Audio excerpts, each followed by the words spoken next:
My wife 10 years cheated on me with mechanic. So I made sure she got fired by doing this to her brand new car I bought her. My wife and I have been married to each other for 10 years now, and for the most part, we've had a pretty sweet marriage. Sure, there have been the occasional big disputes, but we've never looked at human relationships as always being conflict-free. I am 41 years old now, and she is 37. We both never wanted children, which is a decision we've never regretted. I have been earning six figures for all the years we've been married, and my wife earns in the high five figures. There's always been a lot of money to enjoy ourselves with, though we always try to be smart financially and make good investments. Because of my work, we've moved 3 times, from New York, where we started dating and got married, to Phoenix, and then finally to Cupertino. We've been settled in Cali for about 4 years now, and we probably won't move. In fact, it was when it seemed like we wouldn't be going anywhere that I decided it'd be a good time for my wife to get a new car. I bought her a brand new Audi Q8, and I'm still very stupid about it because that purchase was the catalyst for things going bad. However, it exposed my wife's true nature, and for that much, I can't help but be grateful for the way that things went. Regardless, she was ecstatic with the gift, and she was incredibly thankful to me. I think it was the 2nd or 3rd month that she had the car that the check engine light came on. Personally, I was frustrated because I felt like she must have been doing a poor job taking care of the vehicle. I've driven Audis and I loved them. They certainly never started to complain on me so fast. Regardless, she claimed she hadn't treated it any differently from all the other cars she had driven, which, fair point, none of them had ever driven or maintained like crap. So, she took the vehicle back to the dealership to get a look at. She came back after about 2 hours and said that they had fixed the problem for free under the warranty. Apparently, it wasn't a big deal, and she seemed very happy about the development. I was glad to see how much joy the car was working like normal, but looking back, I now realize her happiness was probably due to something else. I think it was about a month after this that my wife scraped one of her rims against a curb while trying to park in a tight spot. I saw it as she drove into her space in the garage that evening, and she explained what had happened. However, she had taken the initiative to drive down to the dealership to try and get it replaced. I knew it would never be covered by warranty, and she confirmed that was what she was told. But then she said the mechanic from the last time was there, and he said he could get me a replacement rim for a lot cheaper. I got his number so I can ask him about it. To be honest, I thought she could potentially get a bargain, but I warned her to talk to me first before paying the guy, as it could be a scam. The next day, she says she had spoken with the mechanic and she'd go to his shop to get the rim replaced. I was a bit shocked that she had moved so quickly with the arrangement, especially because I wanted to make sure things were safe. But at the same time, I took it as her enthusiasm around the new car. She didn't want anything to make it look less sexy than it was when it was a brand new one. I didn't voice any of my concerns because I had already made up an excuse for her. Remember that I had no reason to doubt my lovely wife of 10 years. So, off she went to the mechanic's place. She came back about 4 hours later, clearly in a very good mood. The rim had been fixed, she had done some shopping, and everything was supposedly well with the world. Again, I didn't think too much of the whole thing at this point. Through the next few months, a wife's car ran reliably, and there wasn't much out of the ordinary with it. However, during that time, a point came where my car's brakes were acting up. I was already driving in the city, and the last thing I wanted to do was drive across town to my trusted mechanic and potentially risk brake failure. I remember that my wife briefly mentioned the area where she had earlier met the Audi mechanic for the rim replacement, and since I was in the general district, I decided to give him a shot on a whim. Of course, I didn't know exactly where his shot was, so I gave my wife a quick call. "Hey," I said, "quick one. My brakes are feeling soft, and it's got me a little worried. I'm a bit too far from my mechanic's place, and I don't want to risk it. So can you send me the address of the guy that fixed up your rim for the other time?" I first said this, there was a brief silence, but I could still hear the background noise, so I knew she was still on the line. I noticed that the first few words of her first sentence came out and has stuttered, and I was instantly on alert. "Oh, he?" He's more familiar with Audis. You've got a BMW, so he might not have the expertise needed to help you out. Maybe you should risk it and try and go over to your usual guy. She was very clearly trying to steer me away from this guy, and I really don't know whether she thought she was slick with it. Unfortunately for her, I insisted, partly because I really didn't want my brakes to fail on me, and because my suspicions were raised tenfold. She eventually sent the address to me. I went the short drive to his shop. To be honest, it was a pretty nice shop when I pulled in, and there were just 2 or 3 guys sitting at a plastic table playing cards. When I stepped out of the car, one of them stood up and came to me, greeting me. He was a pretty handsome guy, but I wasn't sure if he was Jim or not. Name not changed because who cares about him? So I told him about the problem with my Beamer, and he said he'd check it out right away. Right before he walked off to get some tools, I stopped him. By any chance, do you know a certain woman who comes here with a Q8? A black one? On hearing that, I noticed that he cracked a smile, but then he did his best to tuck it away. Oh, yeah, I think that's how familiar she comes in every now and then. You know her? I told him that she was my wife, and that she referred me, and I swear I saw him freeze for just a second before trying to regain some composure. Oh, cool. She's a good customer. She was here a week ago for a brief checkup. He shut up right away after that. At that moment, I knew something was up because she never told me she had taken the car in, and if it was having an issue, she should have taken it to the dealership since it was still new. I had to stop my fury from building since I was only working with suspicions, as solid as I felt they might be. I needed to make sure I had solid proof before I allowed my anger to get the better of me. The worst part is that the guy couldn't have been older than 25, and he was relatively good-looking. I never thought my wife was the kind of woman who'd get smitten over a kid for a fling. It made me even madder, but again, I had to tell myself to chill out, but I think it was right at the moment, as I had to wait there looking at the guy's mug that I told myself I was going to get to the bottom of things. Close to an hour later, he was down with my car, and I was back on my way home. I was going a bit too fast, I'll admit, which was ironic since I was worried about my brakes not too long before that. Anyway, I got back home and I saw the Q8 part, so my wife was home. She met me at the door, and I don't know if I was imagining it or not, but she seemed shifty. She helped me with my coat. She seemed to be following me around quite a bit, and when she finally asked, "How was the visit to the mechanic?" it seemed like she had been itching to ask. Of course, I knew better than to try and confirm my suspicions directly, so I just told her the mechanic was a nice kid, and he happened to know how to work with BMWs. She seemed relieved, which made me happy because I was fighting to keep my anger and suspicions locked up. All I needed to do was be patient. And patient I was, because my wife is a heavy sleeper. So when she dozed off and I heard her light snoring, I got out of bed and grabbed her phone from her bedside table. It had a passcode, but I knew it since it was the same passcode she uses on everything. I had never needed to check her phone before now, so I was scared of what I was going to find. The first place I went was iMessage, but after scrolling a lot, I found nothing of note. That wasn't going to be the end of my search though, so the next place I went was Messenger, and right at the top, I saw a message from a certain Jim, with the preview of the last message sent being, "Haha, me too. I loved it when you looked me through." I knew there was nothing good waiting for me behind that preview, but I had to open it. My suspicions needed to be fed, as painful as I knew it was going to be. You drove me crazy with your tongue last time. I loved it so much. Meto. I loved it when you looked me from top to bottom. I'm getting wet just thinking of it. On reading that, I felt my heart sink in my chest. I felt cold, and I felt my hand grip the phone even tighter.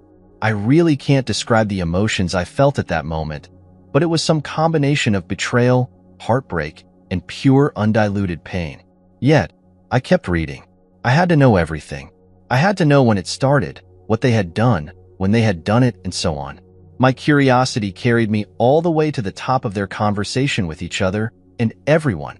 All I can say is that I've never felt such deep pain before, ever.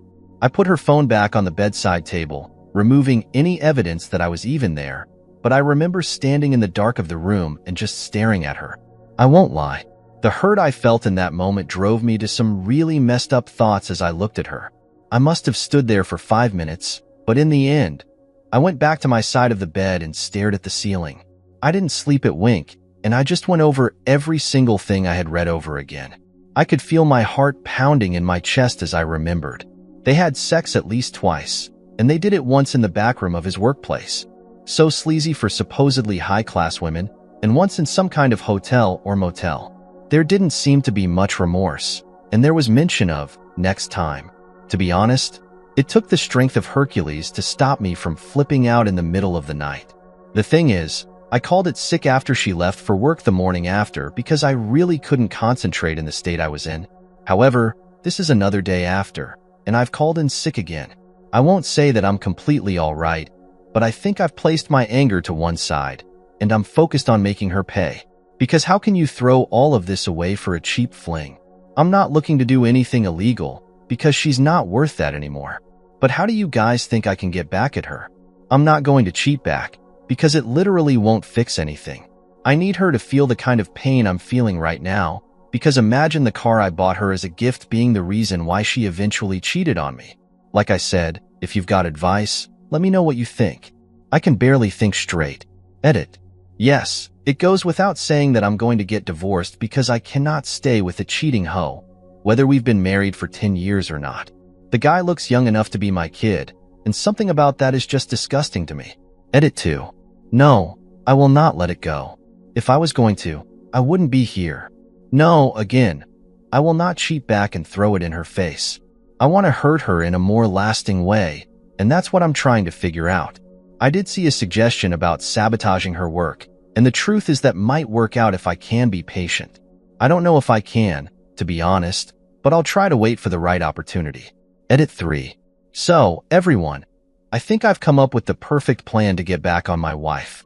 I'm sorry for taking so long to update you, but I think my patience will pay off for me and all of you in the end. I will divulge the details here, but I think it'll be better to update you guys when I've carried things out. Update 1. First off, I'm so sorry for making you all wait, but my goodness, it will be worth it. Trust me. I had to wait about 10 days before I could do anything. My wife has a very important business meeting that she has been preparing for. A tech company is about to move offices, and she is the lead on closing a supply deal for her company.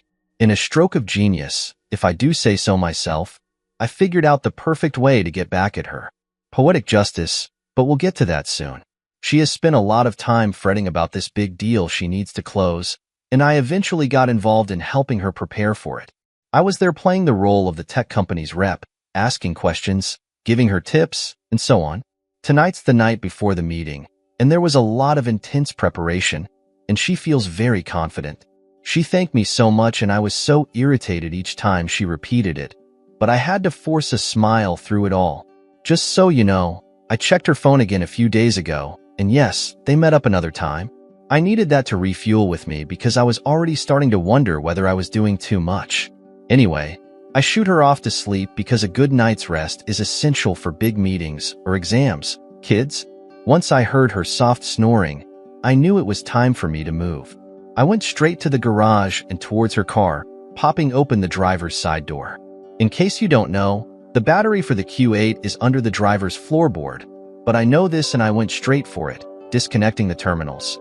Besides that, I put everything right back the way I found it and attempted to start the vehicle. Risky, I know, but our garage is insulated well enough to absorb most of the sound.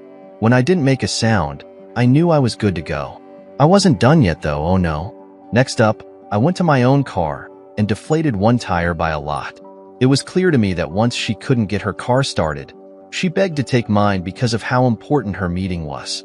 I could Uber to work or something after all. Like I said, she sleeps heavily, and I pretty much always wake up before her.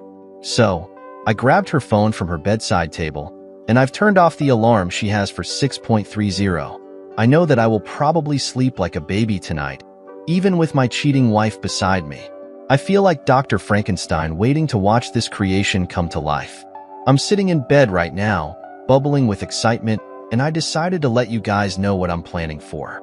Just wish me luck that everything goes according to plan. Update 2. Hello, gentlemen. Do I have some amazing news for you? As expected, I woke up before her at 6:45, and I turned her alarm back on. Her meeting was scheduled for 8 a.m., and I eventually woke her up at 7:10 with a fake panic in my voice. Honey, wake up, wake up. Your alarm didn't go off. She ran straight to the bathroom, and I heard the tap go on right away. Yep, during that time, I was looking for ways I could delay her even further. That's how invested I was in her downfall at this point, because I've never been a bad-looking dude, and I could have slept with countless girls over the years, but I didn't because I thought marriage meant something.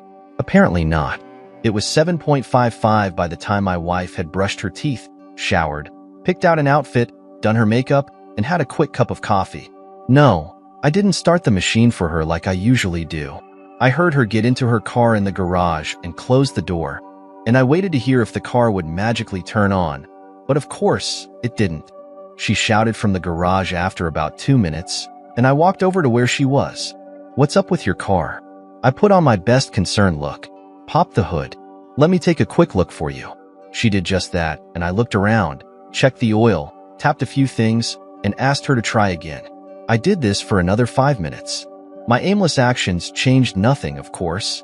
"Maybe it's the battery," I said. "It's not even attempting to turn on.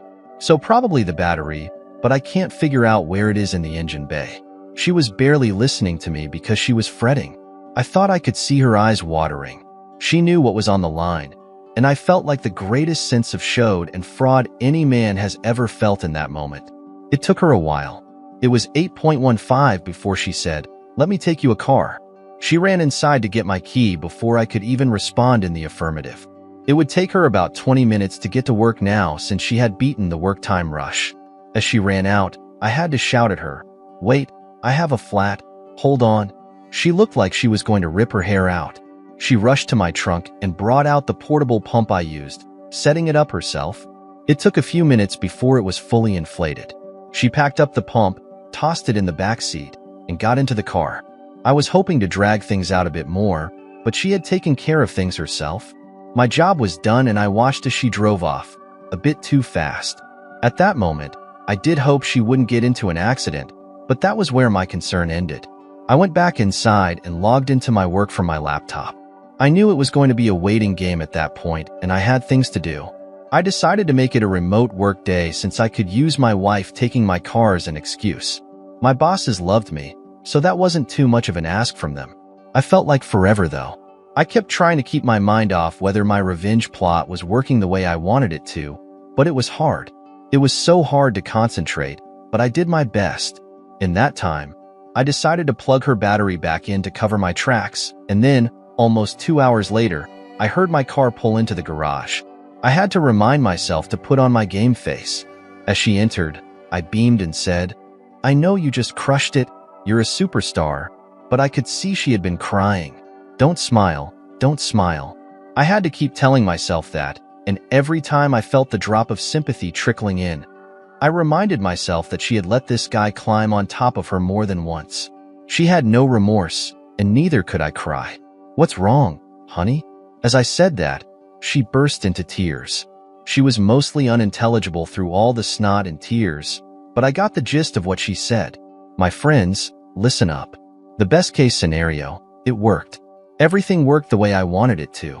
She got to work way late, and the lady she was always complaining about at work had to take the mantle.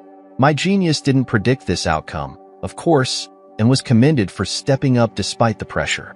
Unsurprisingly, the entire presentation was a train wreck, all because my wife let them down on the most important of days. The biggest potential account the company could have had went down the toilet like a turd, and it was all my wife's fault. Yep, she was let go as soon as the tech company's reps stepped out of the building. For someone who had worked for them, well, that was harsh, but so was losing the company millions of dollars.